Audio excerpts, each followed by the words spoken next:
arkadaşlar, hepinize merhaba. Bugün sizlerle Fenomen Yayınları 5. sınıf matematik 2. fasikül ile dersimize devam ediyoruz. Doğal sayılarla toplama ve çıkarma işlemi test 7'deyiz arkadaşlar. Birinci sorumu büyütüyorum. İşleminin sonucu aradaki işlem çıkarma işlemi olduğu için 4732'den 1396'yı çıkaralım. 2'den 6 çıkmaz. Dolayısıyla 10'luk alacağım. 12'den 6'yı çıkardığımda 6. 2'den 9 çıkmaz. Dolayısıyla 10'luk alacağım. 12'den 9 çıktığında 3. 6'dan 3 çıktığında 3. 4'ten 1 çıktığında 3. Cevabım 3336. Bir çıkarma işleminde eksilen ve çıkanı vermiş farkı istiyor. Arkadaşlar yerler bu şekildeydi. O zaman biz bildiklerimizi yerine yazalım. Eksilen 4732, çıkan 1082. Farkı bulmak için bunları çıkarıyoruz. 2'den 2 çıktı 0. 3'ten 8 çıkmaz. 10'luk alacağım. Burası 13 oldu. 13'ten 8'i çıkardım 5. 6'dan 0 çıkardım 6. 4'ten 1 çıkardım 3. Yani burası 3650 oldu. C seçeneğimi işaretledim. Yukarıdaki tabloda bir müzeye gelen ziyaretçi sayıları ile ilgili bilgiler verilmiştir. Müzeye pazartesi, salı ve çarşamba günü gelen toplam ziyaretçi sayısı 14.920 kişi olduğuna göre çarşamba günü geleni soruyor. Ben pazartesi ve salı günü geleni görebiliyorum. Çarşambayı arıyorum. O zaman pazartesi ve salı günü gelen ziyaretçi sayılarını toplayalım. Burası 7, burası 7, burası 10 yapar. 0 yazdım. Elde var 1, burası 10 yaptı. Yani arkadaşlar 14.920'den 10.077'yi çıkarırsam çarşamba günü geleni bulurum.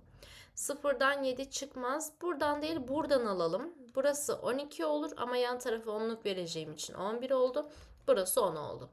10'dan 7'yi çıkardım 3. 11'den 7'yi çıkardım 4. 8'den 0'ı çıkardım 8. 4'ten 0'ı çıkardım 4. Birden 1 çıktı 0 yazmayalım. Direkt çarşamba günü 4843 kişi gelmiştir diyebilirim arkadaşlar. Yukarıdaki tabloda farklı marka iki aracın satışları ile ilgili bilgiler verilmiştir. Oğuz'un A marka aracı satın almak için 20.000 TL'ye ihtiyacı varmış. Oğuz B marka aracı satın alırsa geriye kaç TL'si kalır? Yani arkadaşlar A marka aracın fiyatından şöyle yazalım. A marka aracın fiyatından 20.000 TL eksik parası var. Buradan burayı çıkardığımız zaman 804.000 TL'si olduğunu buluyorum Oğuz'un. Oğuz'un 804.000 TL'si var. Bu parayla 716.840 TL'lik araç alırsa geriye arkadaşlar 87.160 TL'si kalır. B seçeneğimi işaretledim. Bir çıkarma işleminde eksilen 14.740 farkı vermiş arkadaşlar, çıkanı istiyor. Biz burada çıkanı bulmak için bunlar yer değişir. Yani 14.740'tan 8.460'ı çıkaracağım. Burası 0. 4'ten 6 çıkmaz.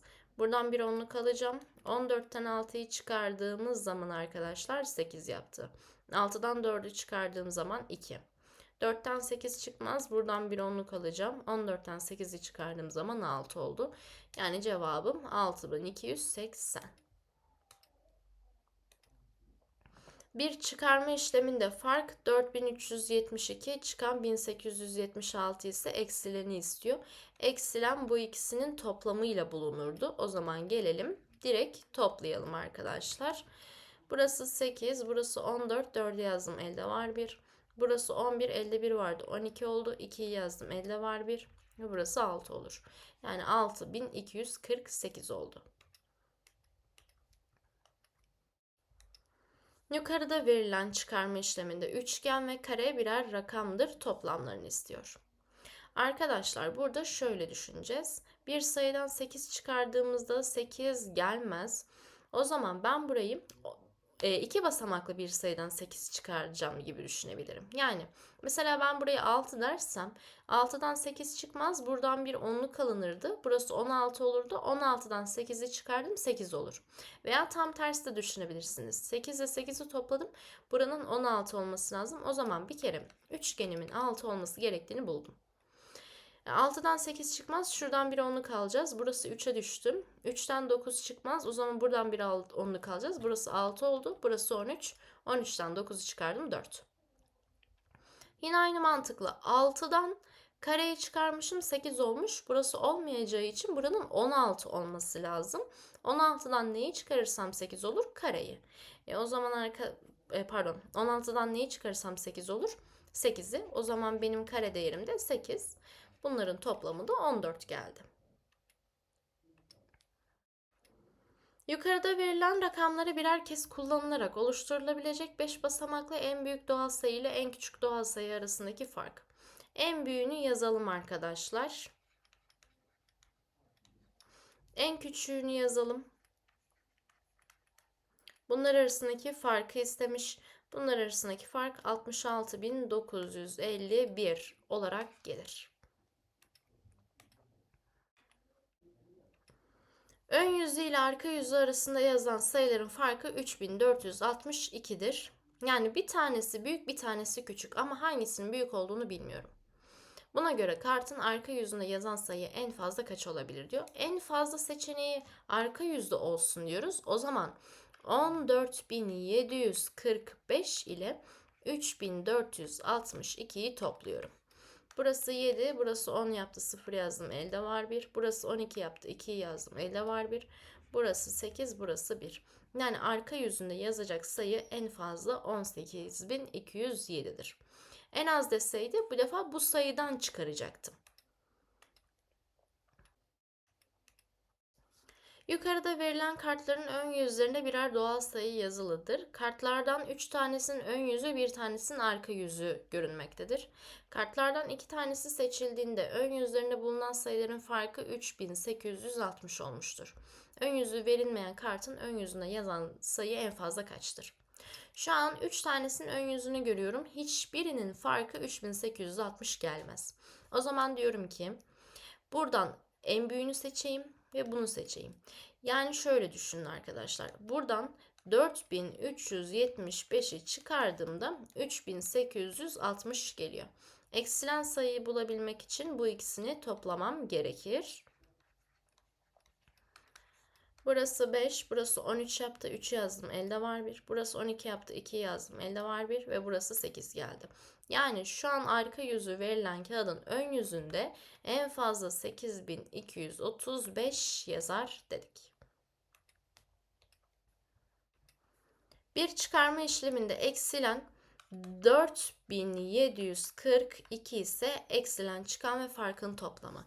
Bunu bir önceki videoda söyledik.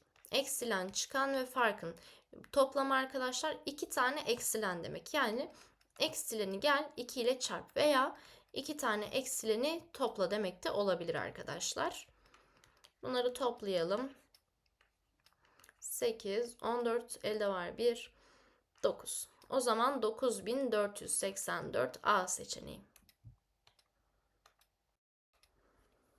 Aşağıda verilen sayı pulları birer kez kullanılarak rakamları farklı 5 basamaklı iki doğal sayı elde ediliyor. Buna göre iki doğal sayı arasındaki fark en az kaçtır? Burada şöyle bir mantıktan gideceğiz. Bakın arkadaşlar. Aynı olan, yani bir sayıdan iki tane olanlara bakacağım. Mesela 1 1 var, 2 2 var, 5 5 var. Bunları direkt en başlara koyalım. 1 1, 2 2, 5 5. Şu an arkadaşlar kullandıklarım benim bunlardır. Geriye kalanlar farklı. O zaman geriye kalanları yazarken mesela 3 ve 4. Buraya 3 verdim, buraya 4 verdim. Büyük olanı aşağıya verdiğim için bir sonrakinde arkadaşlar büyük olanı yukarıya vermem gerekiyor. Bu şekilde oluşturabileceğim en yakın sayıları oluşturdum. Yani 12.546'dan 12.539'u çıkarıyorum ve buradan benim cevabım 7 olarak gelir. B seçeneğimi işaretledim. Böylelikle arkadaşlar videomun sonuna geldim. İzlediğiniz için teşekkür ederim. Lütfen beğenip abone olmayı unutmayınız.